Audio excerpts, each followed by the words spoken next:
What's going on, everybody, and welcome back to another lesson in class. This is lesson 33, Why Science is Not Art. So let's get into it because this is going to be special. Pay attention because I need you to not only understand at this point analogies, metaphors, and entendres, but the use of not only language within the communication that I'm delivering, but what I'm trying to say, teach, and get you to understand, let's say from a philosophical standpoint, but because we're in science, from a psychological understanding and sociological understanding as well, thanks to our school system, right? And definitions of when it comes to science and art. So let's get into it. What's the biggest difference, right? Now, Albert Einstein once said in a quote that the greatest scientists are artists. So, why is that, right? That's point number one that I'm going to get into. What's the biggest difference, right? There is scientists, but then there are great scientists. See, great scientists would be like your Albert Einstein, your Neil deGrasse Tyson, your other people out there, right? Then you have other scientists that just do what every other scientist has already done, right? Neil deGrasse Tyson has a media persona, so on and so forth, etc. If he did what everybody has done, then he would just be, well, like every other scientist and not be able to stand out from the crowd. Albert Einstein not only took a creative approach, but when he was taking his creative approach, was able to come up with new ideas, not only establishing logic within the creativity of the theory of special relativity, however, getting people to understand on a simplistic level, even if they were mundane. So let's continue, shall we? So, why science provides security unlike art? You have to remember, during the Great Depression, the thing that made the most money was entertainment, right? But that was because it was for entertainment purposes only, right? Like this is for educational purposes. So if you can see people spending more time on entertainment, obviously where focus goes or attention goes, energy flows, as they say.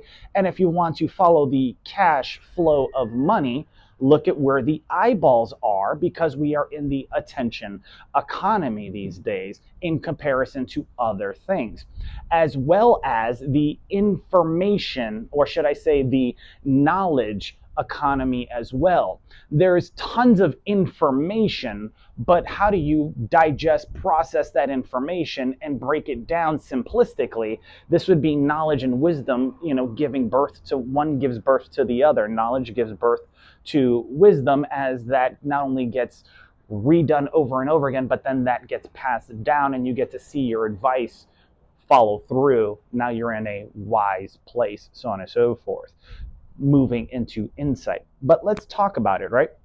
Because science provides security. So over time, you will able to have security, yes. And if you become complacent, that's perfectly fine because science has got you. It's when people try to push the envelope with creativity that, yes, it may be entertaining for some, it may be entertaining from others, it may not be entertaining to them as these experiments go on, right?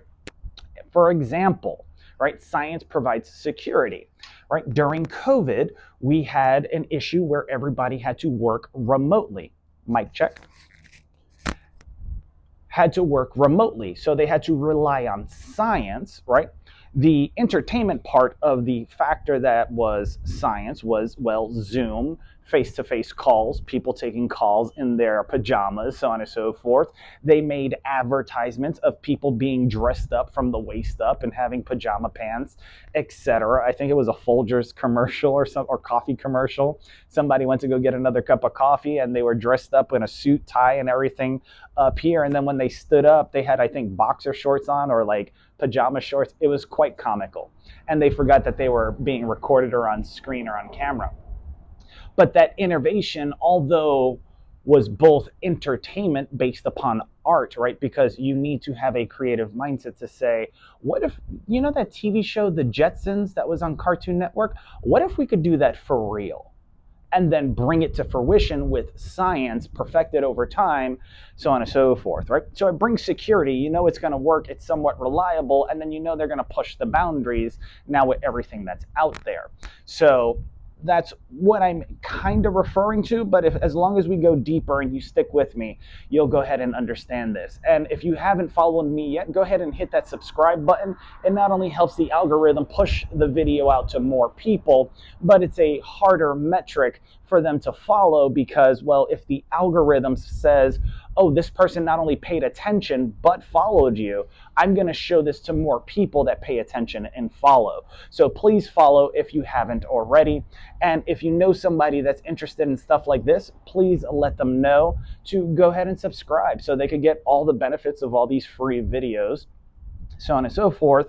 Because as Tony Robbins says, I took everything that I learned over 3 decades and compressed that down into, well, these little videos that you can knock out in less than a couple, like 2 months or a couple weeks, depending on how much time you spend observing, studying, and changing certain things, right?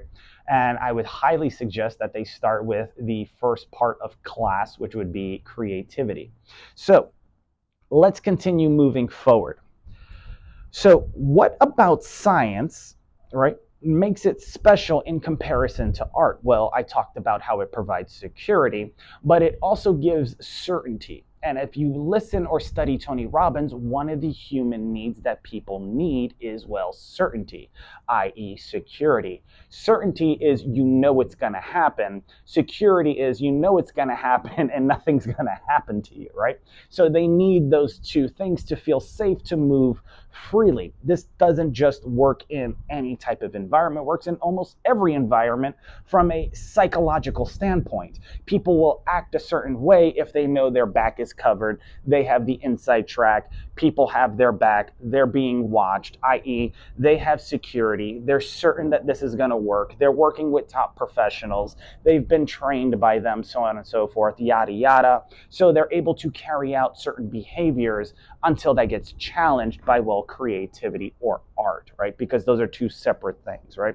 They're dealing with the mode of logic until creativity gets introduced. So this is what, how do I say this? This is the thing about science that makes it special, right? It combines the certainty and security aspect, right? So let's move on. Science is physical while art is more so mental, as, how do I say this? Science is macro versus where art is micro.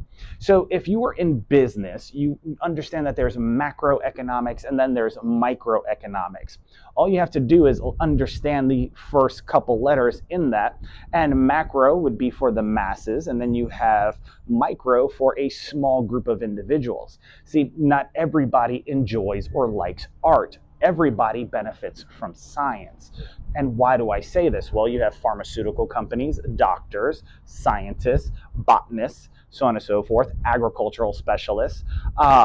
You also have your technology, your engineers. These are all part of STEM, right?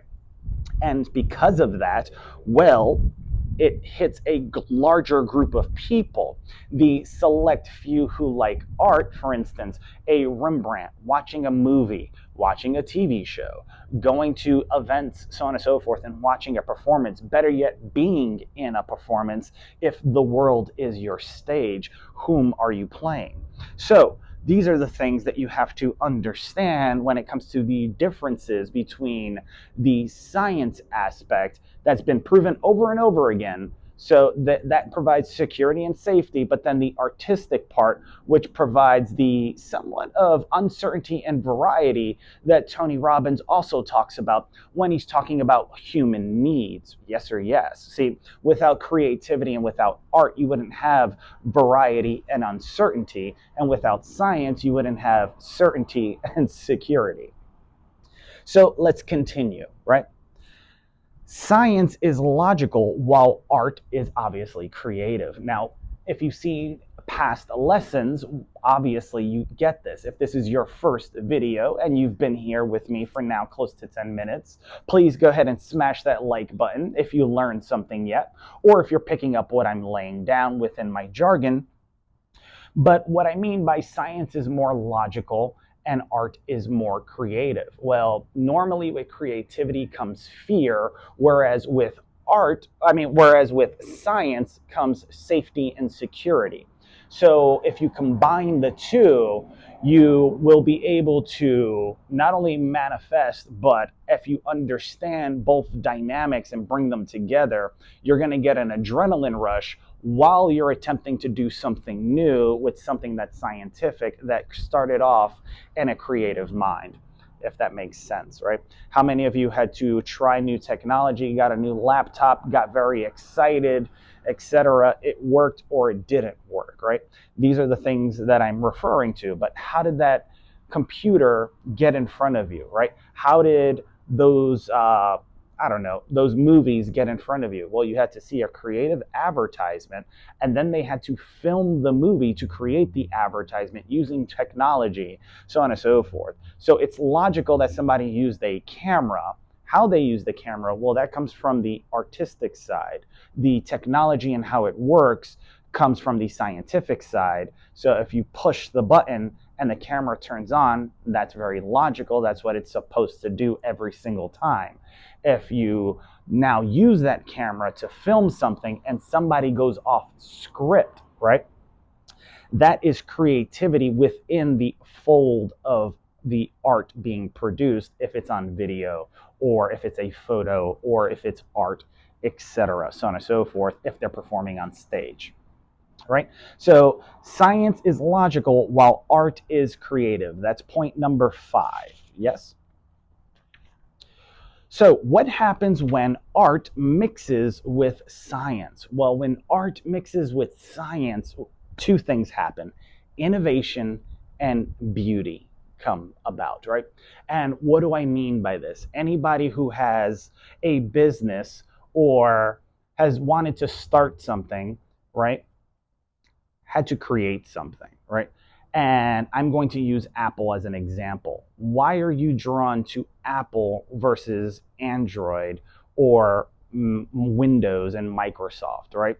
Because the technology essentially is the same. The everyday uses are essentially the same, but because art was deployed on one side more so than the other, a lot of logical people will go with Windows and Microsoft, while the artistic people, or the ones that enjoy beauty, things that are aesthetically pleasing to the eye, will go with Apple. And those are the two key differentiation points right there, right?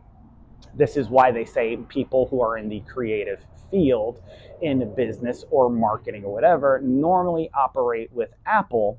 And then normally if you're on the IT side or so on and so forth doing generic everyday business, well, or business as usual, then you're more than likely going to have a Microsoft Windows laptop of the sort, whatever the case may be.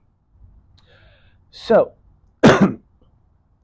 art brings the appeal to science, if that makes sense, right? This would be point number 7. Art brings the appeal to science, right? It's logical that you need shoes to cover your feet to protect it from harm so you could travel, have comfort, etc. However, you still need to design the shoe, right? And then you have to create it, right? Well, the design aspect would be the art part coming together with science to create the shoe. I want the shoe to look like this. Here is a sketched, here is a mock-up, whatever. Here are a couple drafts. Let me see what you can produce from a technological standpoint using the machinery that you have in your CAD machine, because not all of these sneakers or shoes are going to be handmade. 9 times out of 10, a machine could put it together. So I want to see exactly what's going to come to fruition with this, right? So you have companies like Adidas, Puma, Nike, Rocawear, so on and so forth, and the list goes on and on, right? But you have to remember that it's the art part that brought the appeal or made the science cool, right? Nobody wanted to be with Apple until everybody all of a sudden had Apple and it became cool. And then they were able to identify with it, right? People thought other people were crazy when Bluetooth came out because Bluetooth, when it got released too early. So when people were walking around talking on the phone using Bluetooth, people thought that they were talking to themselves. And they said that they were weird until Apple cut the cord, not only to profiteer, but force everybody to use Bluetooth. And then it became normal, right? It's like seeing somebody sit in front of a camera, record something, and you're like, look at this weirdo, right? And then you realize you can make close to $10,000 a month doing the same thing on social media. And now you're in your apartment, whatever, doing a selfie, so on and so forth, to increase cash flow or whatever. And now it's normal, right? So people don't know things until they try it. Remember that, right? Let's continue. Art creates the sneaker. Science provides the ability to replicate it on a mass scale, which is what I was talking about earlier, right? I'm going to give you a couple different designs. I want to see what that looks like when it comes to fruition. I want the box to look like this. I want it to feel a certain way. When you open up the box, I want it to feel as though and all this literally goes into product marketing. I mean, think about Apple, the packaging, the presentation. When you open the box, even if you were to shake it, because of the air gap, right, that happens, it comes out slowly. So it builds anticipation psychologically in the brain, right? You know, I learned this in another class, but when you go into an Apple store, one thing you'll notice is that all the laptops are angled a certain way so that you have to adjust and break what's known as the kinesthetic barrier. If you studied Neil Strauss's The Style, is his nickname, he actually wrote a book along with Eric von Markovic, stage name Mystery.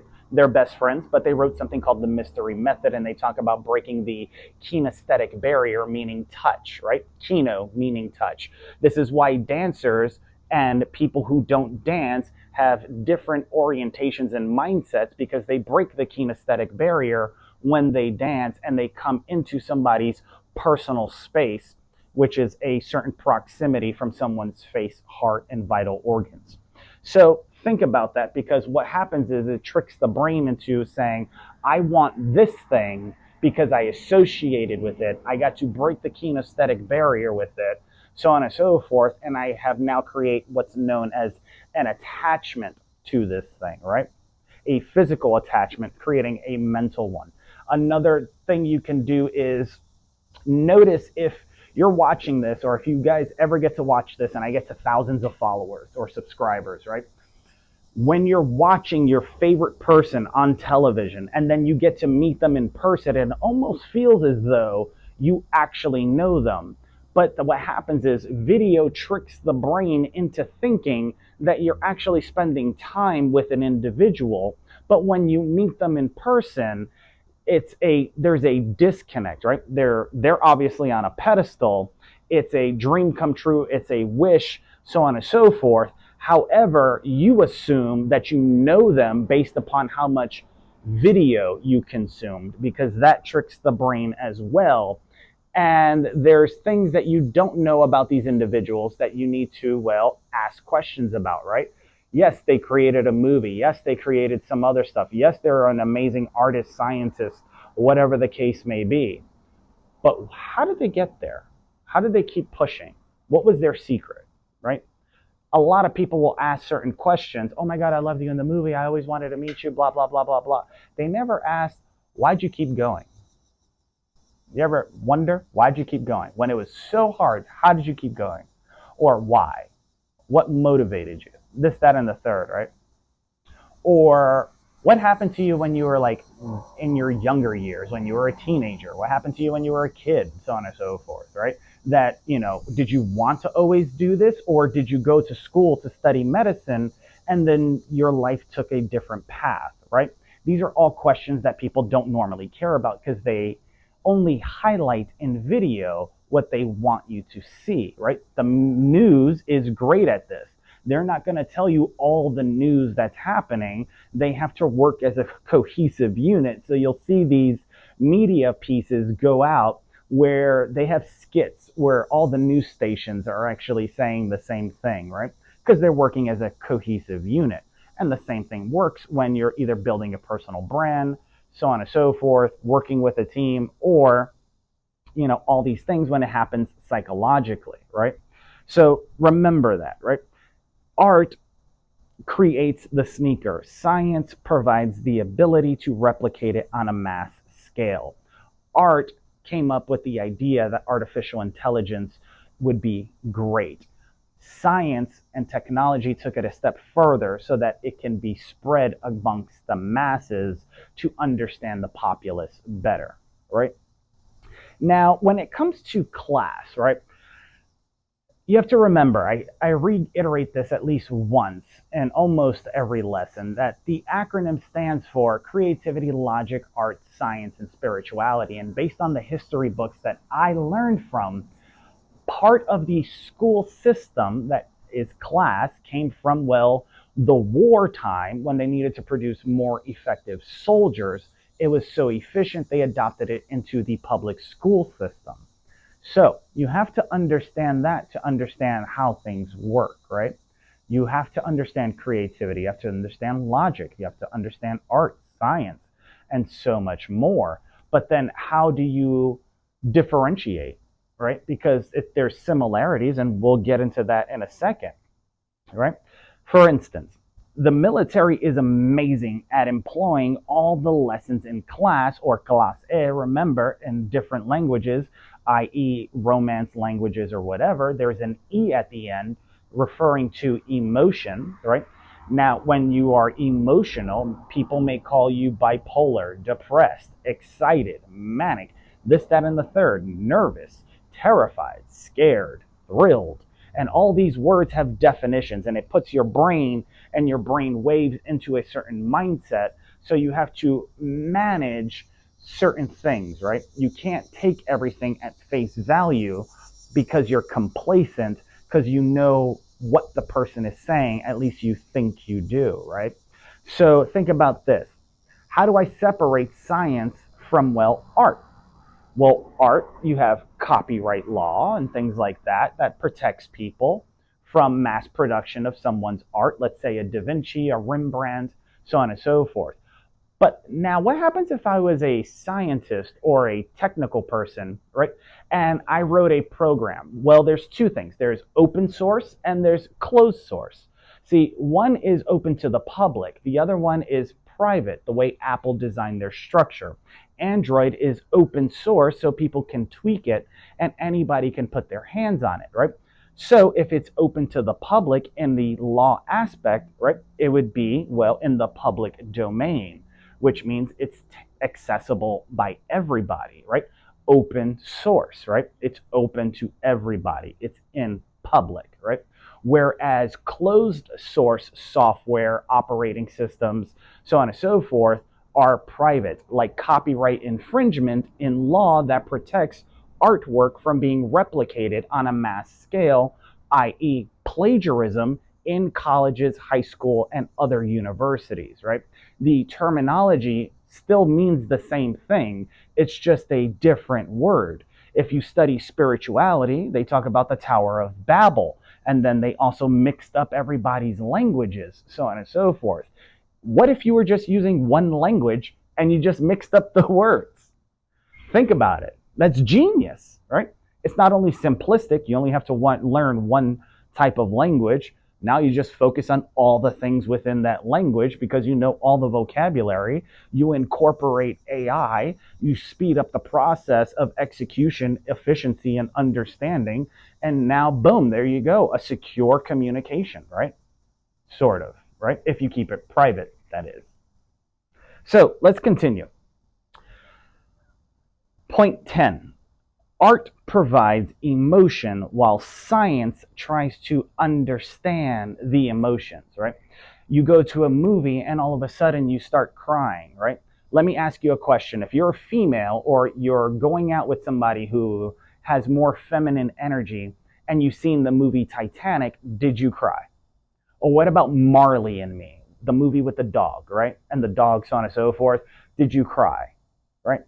Or what about when you went to go see the movie Expendables or Blade or Avengers or whatever the case? Did you get excited at certain parts? Did you get excited at the end when they show the little cameo appearance, right? That's an emotion, right? But how do you understand that emotion, i.e., how do you understand what it means because it's nonverbal, right? And then what's the definition that gets attached to it? Vocabulary words, communication. This would come from, well, science and logic, right?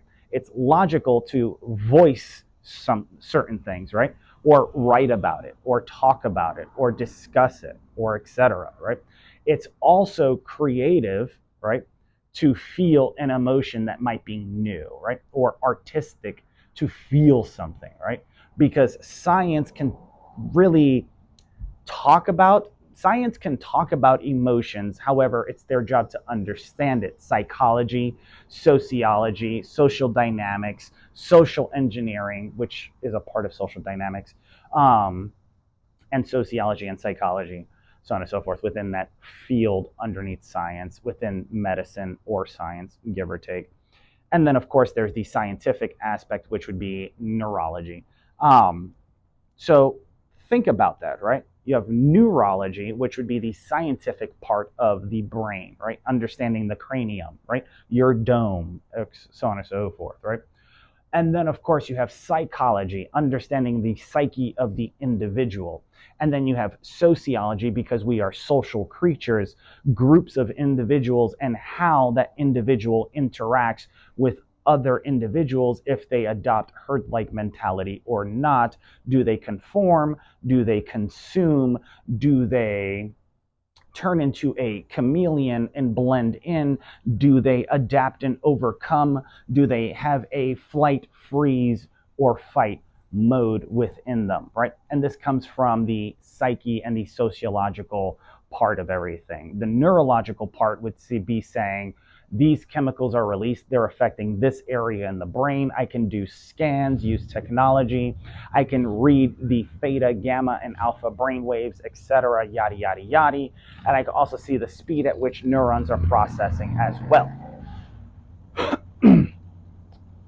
So that was point 10, and I have 2 more points to make and a quote for you guys. Mind you, this is lesson 33. I'm knocking this out at least once a week. So hopefully you guys, get to share this amongst your friends. Use this in your own everyday life. Hell, if you speak, at least be creative when you recreate this. I know some people didn't get it in the beginning, but now they're like starting to freaking get it. They're on point. They're moving. They're burning. How do I say this? They're playing with fire now, right? There's a thing to expression, throwing fuel on the fire, right? And that's what this person is doing. They got it. They understand it. They started using it more. So now they're throwing fuel on the fire. I can see the creativity coming out with different individuals that are using this strategically, advantageously, so on and so forth. And then I can see other individuals that are taking advantage of it and then saying crazy stuff, so on and so forth. And I'm just like, do you know what you're saying? Or are you just saying it to be funny or crack a joke? Because I think it's funny what you're saying because you don't know what you're saying. Remember, open source, public domain, right? Plagiarism, copyright infringement, right? Different vocabulary, different terms, all mean the same thing, just in different industries. An attorney would say this is jargon. A person that's creative, like a geek or whatever, with all the stickers on their laptop, whatever, would be like, this is Harry Potter language, so on and so forth. But not many people are there, and those are the very small few. This is why science is for the masses, art is for the few. Point 11.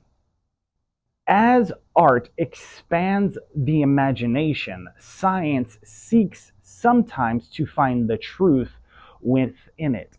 So, a imagination, right? It takes creativity, right? Because an imagination, you're thinking about things that are not real, not there, etc. In psychology, they would say you were schizophrenic or crazy, right? If Albert Einstein wasn't deemed a genius, they would probably call him crazy and manic and a couple other things, right? And put a lot of labels because people need labels in order to identify certain things, right? And when I say the word label, let me ask you a question. Did you get emotionally triggered after I just gave the explanation that everything means somewhat of a similar thing? They're just using different terms, like the Tower of Babel. See, a label is just a vocabulary term to describe something that comes with definition, right? So a label, that person's crazy. Well, what does crazy mean to an individual, right? Not a group of people, an individual. Because if you come from a military background, that's a slang term that we just use to address people. It's like going to, like, saying, hey, crazy, what's up? And so on and so forth, right? Or you go to New York and you say, yo, homie, what's up? Right? You come down here or somewhere else, yo, my guy, what's good? Right? My guy, the N-word, homie, etc. These are labels, right? And different terms. Are you a homie? Right? No. Are you my guy? Okay, that language works with you. I'm going to say my guy in this area.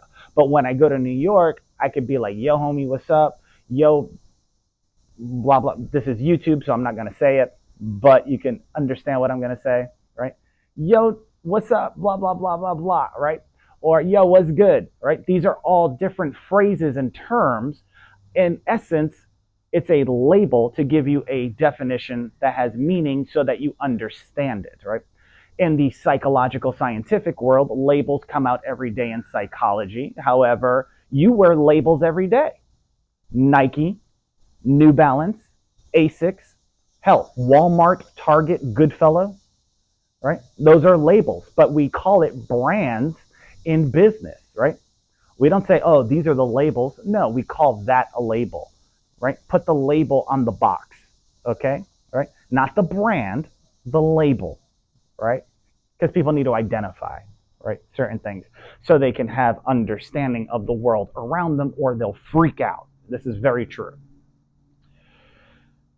Moving into the other part of the statement, right? Science tries to find the truth within that imagination. Now, some people are crazy and have some type of mental health issues, but that normally comes with other things that get introduced into certain fields, or they might be born that way, having certain deficiencies, etc. 1 second, I'm going to do a mic check. Okay, we're still good. So just understand that. So the doctor, right, has to take time to understand the truth and what's possible within this person's explanation of what's going on in the world around them, i.e. when they utilize their cranium, their brain, their noggin, their dome in creating the imagination, whether they think they're in reality or not, and is it factual, right? Because I've seen magicians play with this, right? There's a famous one who's a mentalist. I look up to him every single day. And he used to have a show called Trick or Treat. And they used to do these psychological mentalist games with them, right? Effects, mentalist effects, right? Psychological games or whatever. And they would deploy a lot of psychology, technology, etc. to carry this off. And I strongly implore you to go check out Trick or Treat. Type in Trick or Treat on YouTube and look up Mentalist and type in season 1, 2, or 3 or episode whatever, and I'm sure you'll find it, right?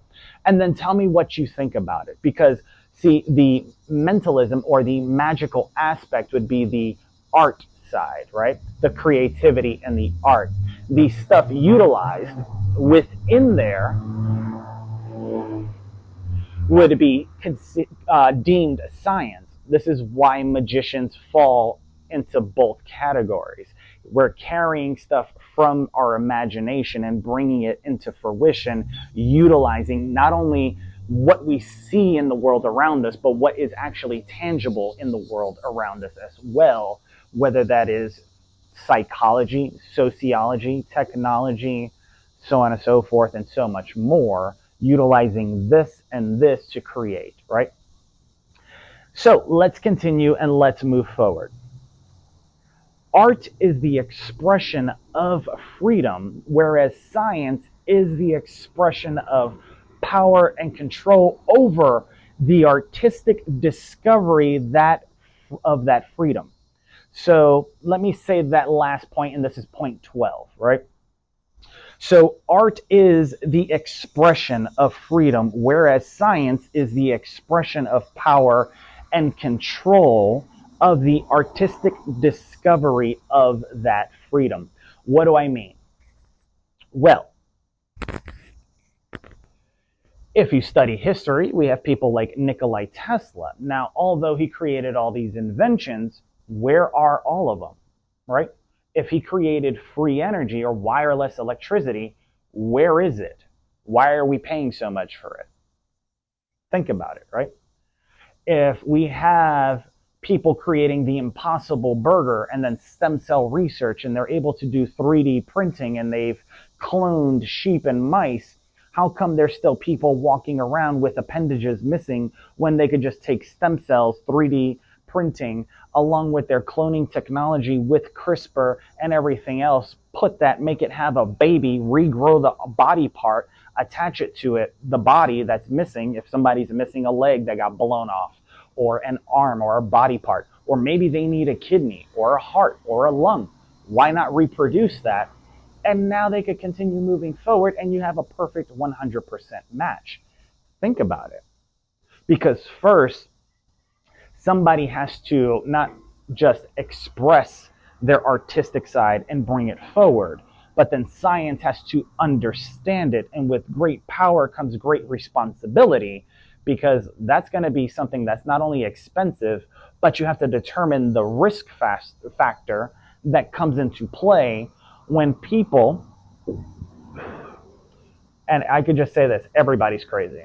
But when people play video games, let's say Call of Duty or whatever, and then they want to go play it in the real world and not understand the consequences, because now their reality is like the video game. I get blown up, I could just come back. I lose this, I could just grow one and reattach it, so on and so forth. So will they become more careless, or would they be more conscious of what's possible and what's real? Think about the impacts that it would have on medicine and everything else and the healthcare system. If we solved all the problems, there wouldn't be problems to solve and people wouldn't have jobs. Think about that for a second. So remember, yes, there's freedom, but you have power and control that also plays within that freedom. And you have to understand not only the parameters and where they are, but you also have to understand the laws, rules, and regulations before you begin to express your freedom. And that thing that you created gets either taken away from you, you never get paid for it, because Tesla never got paid for his light bulb or anything else. It just got taken. Let's just face it, right? And if you do any research on social media or Google, Trump's family ended up being a part of the FBI team that confiscated some of the scientific discoveries, so on and so forth. Energizer came out with certain things. Hell, the incandescent light bulb that people were making so much money off of, they realized, well, if we make the efficient light bulb that, well, Tesla began to develop, that lasted longer, we could charge a higher price point and still make up for what we would have made during the duration of selling incandescent light bulbs, and position this in a marketing standpoint using psychology against a mass group of people, sociology, science for the masses, and say, we're doing this to help you save money. So if you spend $20 now instead of the $2 you did every 6 to 12 months for incandescent light bulbs, because the filament would burn out, you can buy these energy efficient light bulbs that not only use less energy, but create the same amount of light and last longer. That's a great story. You could pitch that to people. Well, you mean I don't have to keep going out, so I don't have to keep inconveniencing myself? right? Okay, so the reason why the price went up is because I call it a convenience tax, right? It's convenient. It saves me time from going out and getting another $2 light bulb. So I'm going to get this one, and it saves me money on my bill. So now I have more money to spend somewhere else, because no matter how much money someone makes, they're normally going to find a way to spend it. And that's just a fact, right? So, just take that with you as a grain of salt and everything that I taught in these last 12 points. Now, to wrap up, I want to leave you with this quote, okay? And the quote goes like this: "The art of science is to understand. Its beauty resides in understanding." See, most scientists will keep going and trying different things to prove their point, right? Instead of understanding the point. The point is to understand. And when you understand, well, that's the beauty, because then you can accept certain things versus trying to not accept certain things and trying to constantly push and push and push until you just force things to happen so that you get your way. It's like somebody getting sent to the hospital because, whatever the case, they tell the doctor that they believe in God and now they have a mental health issue, so on and so forth, because they said they believe in God and they've been deemed now crazy because they have a mental health label that they ask you when you go for a job interview. Do you have any mental health or issues, etc.? And they want to know that information. And so now they put that in there, and now they get looked at a certain way based upon the definitions, meanings, and everything else of the labels that have been branded into the minds of individuals, right? So brand, right? They take cattle, they put a brand on it. You join a Greek fraternity, they take a brand and they put it on your arm, and you have the letters on your arm, so on and so forth. Clothing, etc., right? They branded you in the English language, right? Thing is, the mental health part, nobody cares to understand. They just needed the quick label to call you something. 9 times out of 10, because it's invisible, it's very difficult, right? So how are they able to decide something in less than 24 hours, right?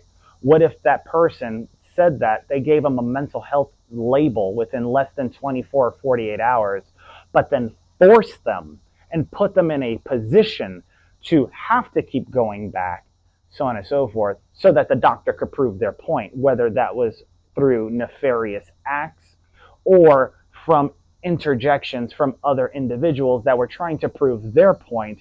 Because if that person, got told, okay, it's perfectly fine that you believe that, you have to ask the next question. If they're able to do it to that person that said that they believed in God, well, how many people believe in God around the world? And then how many people are crazy? I guess they're going to start making a lot more money in the mental health space, if you know what I'm saying. So I will see you guys on the next lesson of class. Now, if you know me by now, you know that I'm notorious for doing this. So this is lesson 33. There were 12 points, and in another lesson or video, I talked about gematria and how everything comes down to 1.